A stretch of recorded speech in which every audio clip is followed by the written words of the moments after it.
ಜಗತ್ತಿನಲ್ಲಿ ಪಾಪಕೃತ್ಯಗಳು ಹೆಚ್ಚಾಗತೊಡಗಿದಾಗ ಭೂಮಿ ನಡುಗುತ್ತೆ, ಪ್ರಳಯ ಸಂಭವಿಸುತ್ತೆ ಅಂತ ನಮ್ಮ ಶಾಸ್ತ್ರ ಪುರಾಣಗಳಲ್ಲಿ ಹೇಳಿರೋದನ್ನು ನಾವು ಕೇಳಿದ್ದೆವು. ಅಭಿವೃದ್ಧಿಯನ್ನು ನೆಪವೊಡ್ಡಿ ಅದನ್ನೊಂದು ಹಾಸ್ಯಾಸ್ಪದ ವಿಷಯವನ್ನಾಗಿಸಿಬಿಟ್ಟಿದ್ದೆವು. ಆದರೆ ಈ ಮಾತು ಈಗ ಸತ್ಯವಾಗ್ತಿದೆ.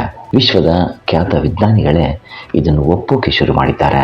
ಭಾರತದ ವಿಜ್ಞಾನಿ ಮತ್ತು ಸಂಶೋಧಕರಾದ ಡಾಕ್ಟರ್ ಮದನ್ ಮೋಹನ್ ಬಜಾಜ್ರವರು ತಾವು ಬರೆದ ಎಟಿಯಾಲಜಿ ಆಫ್ ಅರ್ಥ್ಕ್ವೇಕ್ ಎ ನ್ಯೂ ಅಪ್ರೋಚ್ ಅನ್ನೋ ಪುಸ್ತಕದಲ್ಲಿ ಅಮಾಯಕ ಹಾಗೂ ಮುಗ್ಧ ಪ್ರಾಣಿಗಳ ಹತ್ಯೆ ಮತ್ತು ಅವುಗಳು ಹತ್ಯೆ ಮಾಡೋ ಸಮಯದಲ್ಲಿ ಅವುಗಳು ಕೂಗೋ ಅಥವಾ ಚೀರುವ ಶಬ್ದ ಭೂಕಂಪಗಳಿಗೆ ಕಾರಣವಾಗುತ್ತೆ ಅನ್ನೋದನ್ನು ಸವಿಸ್ತಾರವಾಗಿ ಆಧಾರ ಸಮೇತ ವಿವರಿಸಿದ್ದಾರೆ.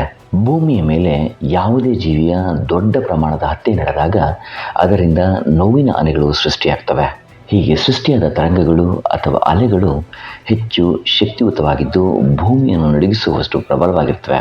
ಇದನ್ನೇ ಸಾಮಾನ್ಯ ಭಾಷೆಯಲ್ಲಿ ಭೂಕಂಪ ಅಂತ ಕರೆಯಲಾಗುತ್ತೆ. ಹೀಗೆ ಪ್ರಾಣಿಗಳ ನಿರಂತರ ಹತ್ಯೆಯಿಂದ ಈ ಅಲೆಗಳ ಶಕ್ತಿಯು ಹೆಚ್ಚಾಗೋದ್ರೊಂದಿಗೆ ಭೂಕಂಪದ ತೀವ್ರತೆಯು ಹೆಚ್ಚಾಗಿರುತ್ತೆ.